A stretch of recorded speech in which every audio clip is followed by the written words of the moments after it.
So I have a few words to say about the SHOKZ OpenRun Pro 2. I'm going to use them every day from my upgrades for the SHOKZ Aeropex and Air, which I've been switching back and forth from. They're so old, the batteries just don't work anymore.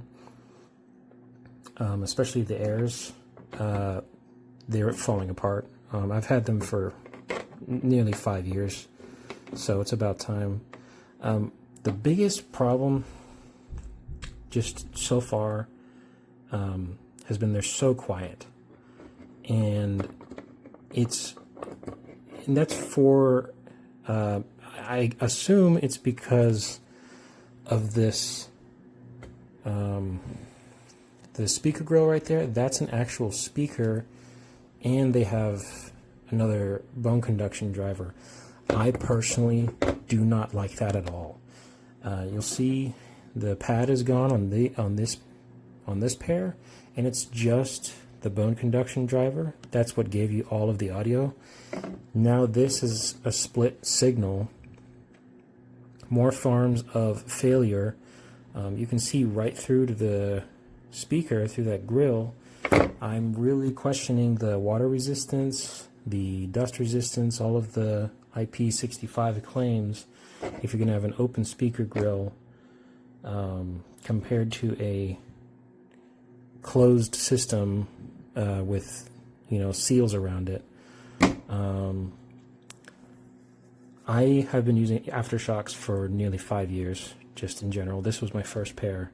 I've worn them almost every single day for 8 hours a day for almost 5 years. I'm not hopeful about these, to be honest. Immediately I noticed they're just super quiet compared to the Aeropex, which were the open runs, and the clarity and sound fidelity is fantastic. I'll say that for sure. They get a huge bump for overall clarity in the music, vocals, voices, of audiobooks and podcasts, but they are just really not loud. I feel like if you went into a grocery store or even out for a run, which these are designed for, right? They're supposed to be designed for outdoor activities. I feel like just the wind and ambient noise would drown out even the loudest setting on these. And that's really sad because just as well, getting rid of the full bone conduction, you can't put earplugs in and go for a run. Like these, the big selling point was you could put earplugs in and have your full sound, no loss in sound, and do whatever you need to do. You could do a lot of things, protect your hearing, and wear headphones and listen to music or whatever. These you can't. You're not going to do that with these. You're just going to, I don't plan on using them, I'd use them just for general use. I go to work with them, I come home, I don't necessarily work out outside or do anything outside all the time, but it's really sad to think that, if I went shooting to the shooting range or anything like that, these just wouldn't work. They just wouldn't work, because if you put ear protection on, like the earplugs, if you put those in, you just can't hear anything outside of the highs, they say. Really just straight up awful design choice. They sound good, but I don't know who they were focus grouping or who they were listening to or trying to listen to, but they were wrong. Next generation, please go back to the full bone conduction. The bass doesn't need to be ear splitting. They sound great, but if I can't hear anything, I don't care how they sound. If I can't hear them outside, I don't care how good they sound, because I'm not going to be able to hear them. So if you have the OpenRun Pro Gen 1, I don't know if they're any different. I didn't look before making this video. Maybe just keep those if you have them. I really needed to get a new pair. Of course, these ones are falling apart, and the Aeropex, the battery was completely shot. I couldn't even turn them on yesterday. That's why I threw them in the trash and bought these. Very, again, I'm going to use them. I'm not going to return them. They're just the best ones on the market. I'm going to use them. Very expensive, $180. Not the experience I was expecting for $180. I'm going to use them. But I am quite disappointed in the change in technology here. I bought these, and I've been a loyal customer because they were bone conduction. This whole nonsense with the speaker and bone conduction driver, that's just gimmicky and not what I buy these for. So hopefully they work day to day. This was just my first impression.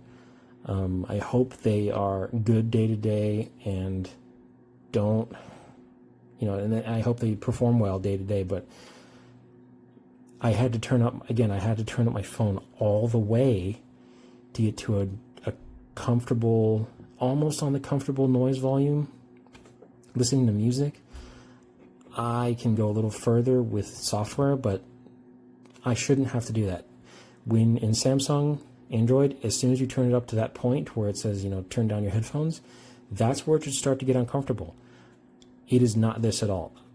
Listening to them around the house, I'm probably going to have them up near full volume. That's unacceptable. I hope this was helpful. If you have any previous versions that are purely bone conduction and aren't sure about buying these, don't buy them. Don't buy them. Nous allons découvrir là des écouteurs dits extra-auriculaires qui sont spécifiques du sport de la course à pied, car ils ont la particularité de laisser dégager les conduits auditifs externes et donc de pouvoir entendre les bruits extérieurs, les menaces éventuellement de la circulation. Alors ce qu'on voit déjà, c'est on a un super emballage de protection avec ici une coque de transport qui est assez élégante. Alors on voit le petit inconvénient, c'est à la moindre manipulation, ça va garder un peu les traces. Sinon, c'est un look sympa. Alors à l'intérieur, on découvre notre écouteur. Le voilà. C'est plutôt élégant. Alors il y a l'écouteur d'un côté. Donc voilà son gabarit. C'est quelque chose finalement qui ne prend pas beaucoup de place. C'est assez petit. Et à l'intérieur, on a simplement ici le câble USB-C de chargement. Donc ça, c'est standard. On a bien sûr les instructions d'appairage et d'utilisation en français, avec un manuel d'utilisation qui est résumé à quelques schémas faciles à comprendre. Voilà. Mais de toute façon, c'est la procédure standard d'appairage qu'on trouve pour tous les processus Bluetooth. Alors on découvre un petit peu cet appareil, donc ça se porte à l'envers avec l'arceau qui est sur la nuque et ça passe au-dessus des oreilles, ok, avec ici le haut-parleur qui vient se positionner ici, juste derrière le conduit auditif, ici. Alors sur l'oreillette droite, on a le panneau de commande principal. À côté du logo, une petite LED et ici deux interrupteurs, le plus et le moins. C'est implicite, le plus va augmenter le volume, le moins va le diminuer. Juste derrière, c'est pas bien précisé sur la notice, on a notre prise de recharge. Alors, sur l'écouteur cette fois-ci, on a ici un petit interrupteur qui va permettre de prendre la ligne en mode téléphone et de faire une avance rapide au morceau suivant par un double clic et un recul au morceau précédent par un triple clic. Alors ça s'allume ou ça s'appaire par un appui long de 3 secondes pour l'allumer. Voilà, on voit un petit clignotement avec un message. Et pour l'appairage ou le réappairage, il faut un appui très long d'au moins 10 secondes jusqu'à ce que la LED bleue se mette à clignoter. Donc je l'ai appairé assez facilement à mon smartphone, ainsi qu'à mon lecteur MP3 Donc mode connexion, activation du Bluetooth, associer un nouvel appareil et on choisit ici OpenRun Pro 2. Ok. On donne les permissions, appel téléphonique, multimédia et accéder au contact éventuellement. Alors pour bien entendre les basses, il y a un petit artifice puisque comme c'est extra-auriculaire, ça manque un peu de chambre de résonance. C'est le petit bonnet de sport qui va couvrir les oreilles. Et ça va faire une chambre de résonance au-dessus des oreilles. Et là, on a des basses vraiment sympas.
Hier mal ein Beispielvideo, um einfach nur zu zeigen, wie schwierig die Soundqualität ist. Ich habe jetzt mein iPhone mit dem OpenRun 2 verbunden und spreche über das Bluetooth-Mikrofon in OpenRun 2 und ich glaube, man kann jetzt schon ganz gut hören, wie schwierig der Sound zu verstehen ist. Das sind jetzt wirklich einfache Bedingungen, weil hier ist so gut wie gar nichts los. Hier ist kein Wind, hier ist gar nichts. Ja.